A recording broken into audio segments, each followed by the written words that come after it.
usually will never cross 15 and therefore will never require interventions.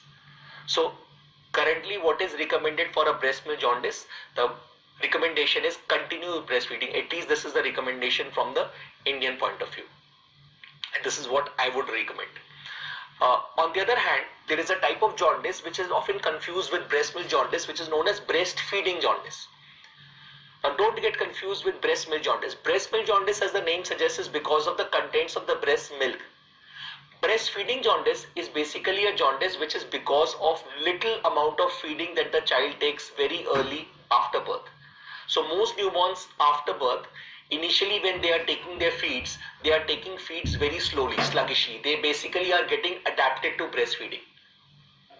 So that little amount of breastfeeds that the newborns take, little breastfeeds, although it is basically enough for them, but early after birth, the little amount of breastfeeds that these newborns take, this is basically known to cause less amount of milk in the intestine. And when the amount of milk in the intestine is less, the intestinal motility is sluggish. And when the intestinal motility is sluggish, the bilirubin will stay in the intestine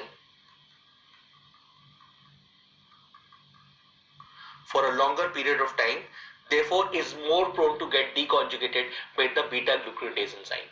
This mechanism of jaundice, which has nothing to do with the components of breast milk, it is because of slow feeding very early in life, is known as breastfeeding jaundice. In contrast to breast milk jaundice, which is slightly later to appear, breastfeeding jaundice is known to appear early, and usually the only treatment is reassurance and continue feeds. So just reassure the mother that this jaundice will disappear quickly, and as the mother increases the amount of feeds that she gives to the child, and as the child sucks more amount of milk is known to enter into the intestine and the intestinal motility improves.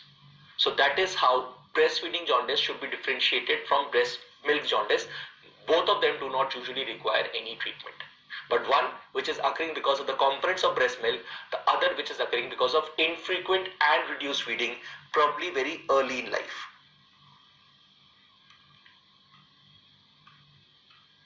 Early after birth.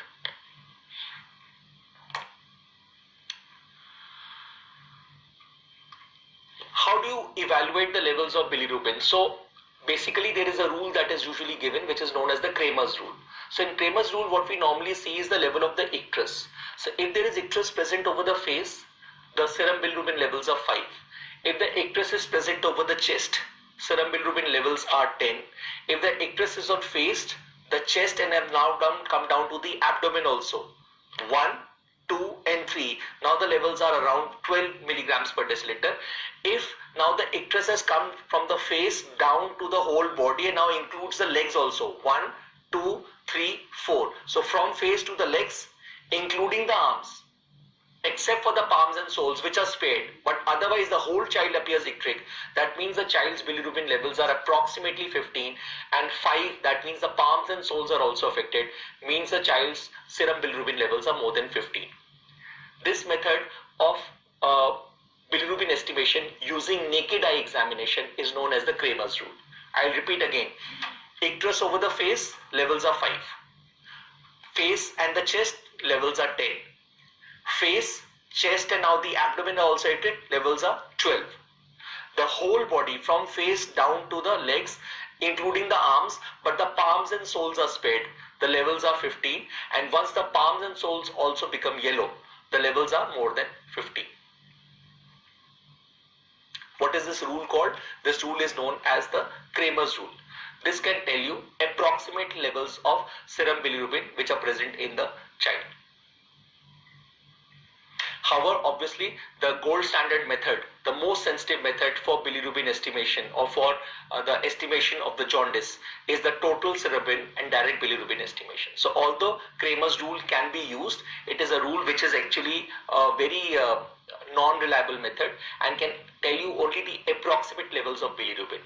The most reliable and the most sensitive method is total serum bilirubin along with direct bilirubin estimation. Transcutaneous bilirubin levels have also been used, but more commonly the reliable method is total serum bilirubin and the direct bilirubin estimation. Regarding the drugs, I told you metalloporphyrins are known to reduce bilirubin by acting as heme oxygenase inhibitors. And what was heme oxygenase doing? It was converting heme into biliverdin. And biliverdin then was getting converted to bilirubin by the enzyme biliverdin reductase. So what are metalloporphyrins doing? They are inhibiting heme oxygenase. So that is one of the important drugs that have been used in the past. It's no longer used, but has been used in the past to reduce jaundice. And barbiturates like phenobarbital have also been used. They primarily are known to cause conjugation, enhancement of conjugation of bilirubin in the liver. So by inducing conjugation, they make the bilirubin conjugated and allow easily it to be excreted, and that is the way by which phenobarbitons work. However, the most effective method by which bilirubin is treated or high bilirubin is treated is phototherapy. What is phototherapy? It is basically putting the child under a blue light which has a wavelength of around 460 to 490 nanometer. There is some confusion. In some books it is written 420 to 470 nanometers, but in majority of our textbooks we actually have the value of the wavelength which is used is 460 to 490 nanometers. So it's blue light which is used. So the child is put under the phototherapy unit. So this is a phototherapy unit. The eyes of the child are covered. The child is put under the phototherapy unit, and when this blue light falls on the child, it induces three types of reactions, three types of photochemical reactions. One is known as structural isomerization, which results in the formation of structural isomers. The structural isomer that is formed is lumirubin. It is the most effective method by which phototherapy reduces down the jaundice. So three types of photochemical reactions which makes the bilirubin soluble and can easily pass off. First, structural isomerization. Second, configurational isomerization, where bilirubin Z isomers are converted to E isomers. And the third is photooxidation, which is the most effective method by which phototherapy works. The most effective method by which phototherapy works is structural isomerization, formation of the structural isomers, which is lumirubin. When you're giving phototherapy, the dose of phototherapy, which is also known as the spectral irradiance dose, the dose of phototherapy can be standard dose or it can be intensive phototherapy. Especially when the bilirubin levels are very high, intensive phototherapy is usually used. The dose which is used in standard phototherapy is 6 to 12 microwatts per centimeter square, but the dose which is used in intensive phototherapy is more than 30 microwatt per centimeter square. So please, for your exams, remember the dose. So 6 to 12 microwatts per centimeter square is the dose when standard phototherapy is used, while more than 30 microwatts per centimeter square is the dose when intensive phototherapy is used. In Indian context, more or less we use doses of around 30 microwatt per centimeter square. The distance between the phototherapy unit, the bulb, and the child, usually in Indian context that we keep is 30 to 45 centimeters. And while the child is under the phototherapy unit, he may get heated. So measure the temperature of the child every 2 hourly and measure his bilirubin levels every 12 to 24 hourly. You have to document that bilirubin levels are decreasing by keeping the child in the phototherapy unit.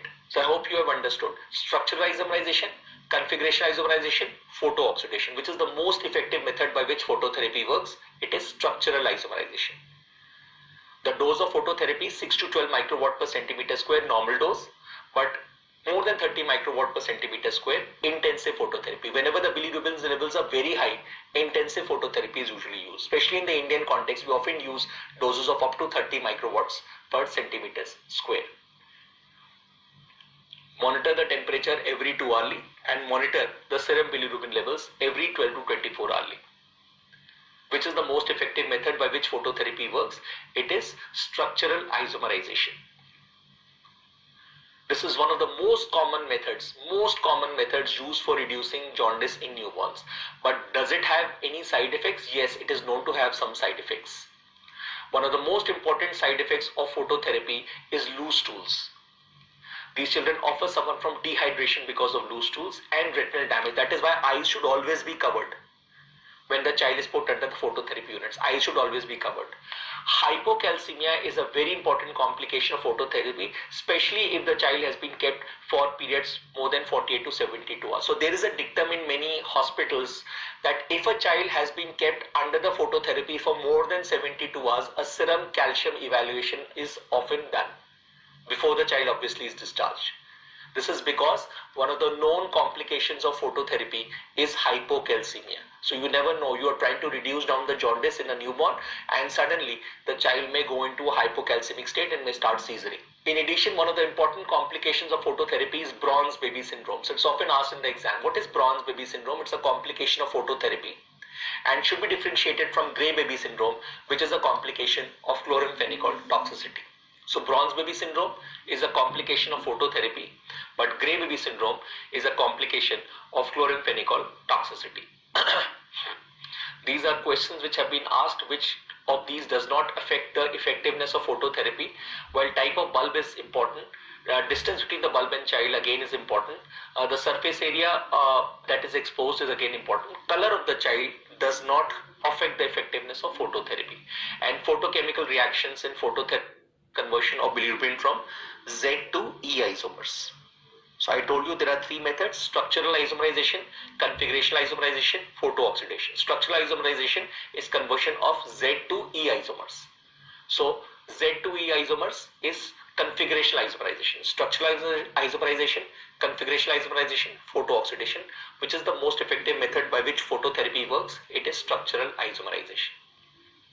This is a typical bronze baby effect which is seen in newborns and should be differentiated from gray baby syndrome, which is seen in chloramphenicol toxicity. Now rarely used, a third method which has been used for the treatment of very high amounts of bilirubin. So if the bilirubin is deemed to be high enough and is unlikely to be reduced by phototherapy, then it requires an exchange transfusion. Here the neonate's blood is replaced with another blood from the blood bank. Two types of exchange transfusions are usually done. One is a single volume exchange transfusion, which involves exchange with 80 ml per kg of the blood.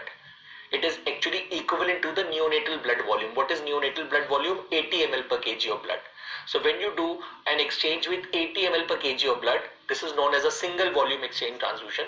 And when you do an exchange with double this amount, that is 160 ml per kg of blood, then it is known as a double volume exchange transfusion. Usually for treating neonatal jaundice, double volume exchange transfusions are done. So for example, if the child is 3 kgs, the exchange transfusion will be done with amount which is equivalent to 160 multiplied by 3, which is equal to 480 ml of blood. So single volume exchanges are less commonly performed for neonatal jaundice compared to double volume exchange. What are the two indications for performing double volume exchange transfusions? Cord bilirubin, which is more than 5 milligrams per deciliter, and a cord hemoglobin, which is less than 10 grams per deciliter. These are the two important indications for performing a double volume exchange transfusion.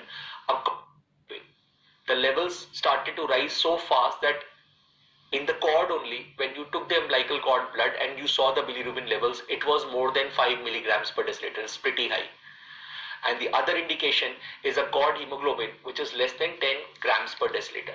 Does exchange transfusion have some side effects? Similar to a phototherapy, exchange transfusion also has side effects, which includes hypoglycemia, hypocalcemia, hyperkalemia, and alkalosis. That is because of the citrate which is present in the blood. Citrate which is usually present in these children, in the blood which is brought from the blood bank.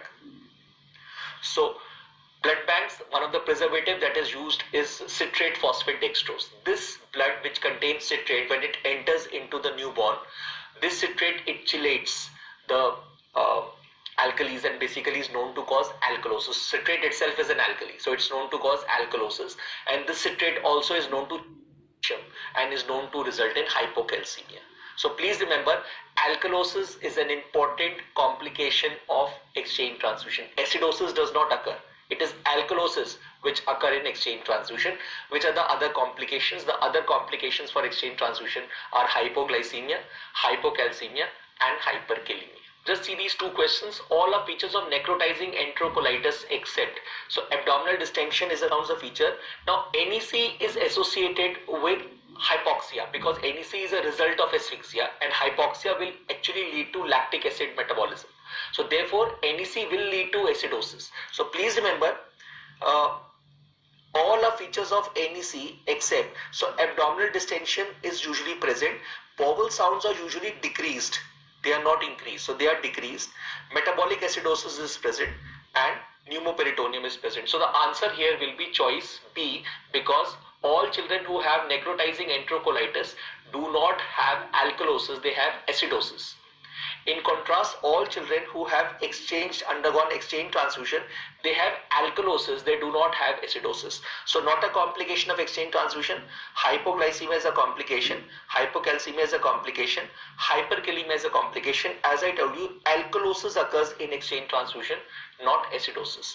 So exchange transfusion is associated with alkalosis and not acidosis, while NEC is associated with acidosis